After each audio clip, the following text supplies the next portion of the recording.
हर एक व्यक्ति के लिए बहुत ज़्यादा ज़रूरी है कि वो फाइनेंशियल मैनेजमेंट के बारे में सीखे। It is very much necessary that each and every person should learn about the financial management. अगर मेरी इस कई बात से आप सहमत करते हैं तो कमेंट बॉक्स में अग्री लिखकर बताएं, क्योंकि सिर्फ आप इतना लिखते हैं आई अग्री तो मैं ये समझूंगा कि डेफिनेटली आप फाइनेंशियल मैनेजमेंट को लेकर थोड़ा सा सीरियस है या इसको अपने इस क्षेत्र में अपने आप को इंप्रूव करना चाहते हैं। Although I am not a financial expert who can guide you about the financial management, that how to manage your finance properly, but being a spoken English teacher, being a personality development trainer, and being a good storyteller, I can let you know that yes, story के माध्यम से, अपने communication के माध्यम से भी मैं आपको इस क्षेत्र में कहीं ना कहीं थोड़ा सा पहले से बेहतर बना पाऊंगा। So the story which I am going to tell you today will help you to improve this particular field, will help you to improve in this particular field. How? Because कोई भी मैसेज अगर आपको एक reason की वजह से मिलता है तो डेफिनेटली आप उसको लाइफ में तुरंत ही इम्प्लीमेंट कर लेंगे। तो आज के इस वीडियो में मैं जो स्टोरी बता रहा हूं वो कहीं ना कहीं आपको पहले से बेहतर बनाएगा। साथ में मैं कुछ इंग्लिश के वर्ड्स भी सिखाऊंगा तो आप डेफिनेटली उनको भी अपनी डे टू डे लाइफ में डायरेक्टली बोलना शुरू कर सकते हैं, यूज करना शुरू कर सकते हैं। Because what happens while telling the story, it is not necessary that I always only speak in a one particular language, कि मैं सिर्फ हिंदी में बोलूं या सिर्फ इंग्लिश में बोलूं, क्योंकि कई बार सिर्फ हिंदी में बोलने से मुझे लगता है कि आपको जो मैं इंग्लिश का थोड़ा सा नॉलेज दे सकता हूं वो मिस हो जाएगा, और अगर मात्र मैं सिर्फ इंग्लिश में बोलूं तो हो सकता है कई लोगों को वो समझने में बहुत ज़्यादा डिफिकल्ट रहे। So therefore I combine my video in English and Hindi both. मैं अपने वीडियो को इंग्लिश में बनाता हूं जिसमें हिंदी भी मिक्स होती है और इंग्लिश भी मिक्स होती है, because I just want to cater most of the student who can work on their Hindi communication, who can work on their English communication both. So story is very interesting about a village. एक गांव है और उस गांव के अंदर दो भाई रहते हैं। किसान जो है उनके दो पुत्र हैं और दोनों जो पुत्र हैं उनके अंदर सगे भाई होते हुए भी बहुत असमानता है। एक का नाम है राम बड़े भाई का और दूसरे भाई का नाम है श्याम। राम जो है वो अपने नेचर से बहुत ही माइजर है। अब आप ये पूछेंगे माइजर का मतलब क्या होता है? If you already know is good, if you don't know so let me tell you. ऐसा व्यक्ति जो कंजूस या मक्खी चूस होता है उसको इंग्लिश में हम बोलते हैं माइजर। सो Ram by nature he is a dam माइजर, means वो इतना कंजूस व्यक्ति है कि जहां जरूरत होती है वहां पर भी वो खर्चा करने को अवॉइड करता है। और इसी के विपरीत उसका जो छोटा भाई है श्याम वो बहुत ही फिजूल खर्चीला है। अगर आपको ये फिजूल खर्चीला वर्ड का अंग्रेजी आता है तो डेफिनेटली कमेंट बॉक्स में लिख के बताएं। Just pause this video and just write it down, by that I will understand that yes you know this particular word. मैं at the end I will tell you all the three words if you stay till end of the video.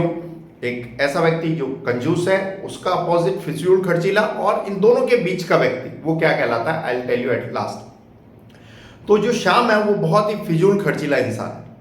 अब दोनों की आदतों से उसके परिवार वाले परेशान हैं और खास तौर पर दोनों की पत्नियां जो है वो बहुत ज़्यादा परेशान है। मीन्स फिजूल खर्चीले वाले व्यक्ति से और कंजूस व्यक्ति से हर एक व्यक्ति परेशान रहता है, क्योंकि कहीं ना कहीं ये दोनों ही आदतें नुकसानदायक है। उनके पिताजी ने उनको बहुत समझाने की कोशिश की।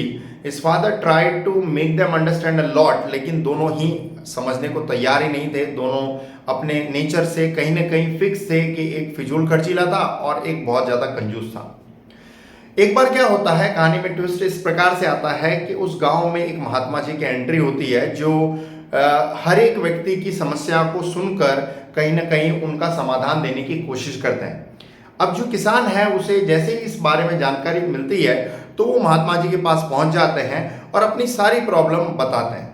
महात्मा जी जो है उनकी बात को बहुत ध्यान से सुनते हैं। ही lessons with the full of attention और कहते हैं नेक्स्ट डे अपने दोनों बच्चों को मेरे पास लेकर आए। अगले दिन किसान जो है अपने दोनों बच्चों को लेकर महात्मा जी के पास पहुंचते हैं। महात्मा जी दोनों बच्चों को अपनी मुट्ठियां बंद करते हुए दिखाते हुए बोलते हैं कि अगर मान लीजिए मैं हमेशा अपनी मुट्ठी को इस प्रकार से बंद रखता हूं, if I always keep my fist like this और माई हैंड्स लाइक दिस, मुट्ठी को इंग्लिश में बोलते हैं फिस्ट, FIST, फिस्ट मीन्स होता है मुट्ठी। अगर मैं अपने हाथों को हमेशा इस प्रकार से रखूं, if I always keep my hands like this, if I close my fist all the time, then how will it be. तो दोनों भाई कहते हैं अगर आप हमेशा अपनी मुट्ठियों को इस प्रकार से रखोगे तो ऐसा लगेगा that you are having the leprosy and you are suffering from the leprosy. Leprosy means होता है कोढ़। फिर महात्मा जी अपने दोनों हाथों को इस प्रकार खोलते हुए बोलते हैं कि अगर मैं अपनी हथेलियों को हमेशा इस प्रकार से रखूं, if I keep my hands like this, so how will it be. So दोनों भाई कहते हैं तब भी ऐसा ही लगेगा that you are suffering from the leprosy. Now Mahatma ji कहते हैं कि I just want to explain the same thing to you. मैं भी तो आपको यही चीज समझाना चाहता हूं कि अगर आप हमेशा अपनी मुट्ठियों को बंद रखेंगे या आप हमेशा अपनी मुट्ठियों को खुली रखेंगे तो दोनों ही केस में आप प्रॉब्लम में रहेंगे। It means if you remain always miser then also it is problematic, और if you remain extravagant means फिजूल खर्चीले वाले इंसान को इंग्लिश में बोलते हैं एक्स्ट्रावेगेंट। अगर हमेशा आप फिजूल खर्चीले इंसान रहेंगे तो भी आप जो है प्रॉब्लम में रहेंगे। मीन्स एक व्यक्ति बहुत ज़्यादा धनवान है और वो हमेशा फिजूल खर्चीला बना रहे तो कहीं ना कहीं उसे निर्धन बनते हुए देर नहीं लगेगी। और कोई व्यक्ति मान लीजिए बहुत धनवान होने के बावजूद अगर खर्चा जहाँ ज़रूरत है वहाँ तो करना ही रहता है, लेकिन जहाँ ज़रूरत नहीं होती है वहाँ भी वो खर्चा कर रहा है, तो he is surely going to become a penniless person or he is going to become a flat broke। Means Hindi में बोलते हैं हम फोकटिया, उसे इंग्लिश में बोलते हैं फ्लैट ब्रोक या पेनीलेस पर्सन। और कोई व्यक्ति मान लीजिए बहुत धनवान है लेकिन वो खर्चा नहीं करता है, if he doesn't spend money then also it is going to be problematic because वो धनवान होते हुए भी गरीब है। तो एक व्यक्ति जहां जरूरत है उसे खर्चा करना चाहिए और जहां जरूरत नहीं है उसे खर्चा नहीं करना चाहिए। और ऐसा इंसान जो जरूरत होने पर खर्चा करता है और जरूरत नहीं होने पर खर्चा नहीं करता है, ऐसे व्यक्ति को हिंदी में कहते हैं मितव्ययी और इंग्लिश में उसको बोलते हैं thrifty. Now what type of person you are right now? Are you a miser, you are an extravagant person और you are a thrifty? Do let me know into the comment box and just apply this particular fact in your life that always spend money wherever it is required, especially in your learning, in your improvement, in your education, in your getting somewhere a new experience in your life. Never ever take the step back for that. And wherever it is not required, always avoid spending that type of things in your life, because by doing that you will be able to make yourself thrifty. I believe इस कहानी के माध्यम से एक मैं नई आपको चीज़ सिखा पाया हूँगा। अगर आपको वीडियो अच्छा लगा है तो फैमिली मेम्बर्स और फ्रेंड्स को ज़रूर शेयर करें और चैनल पर नए हैं तो सब्सक्राइब करें ताकि और भी ऐसे यूजफुल वीडियोस देख पाएं। Ultimately thanks for watching.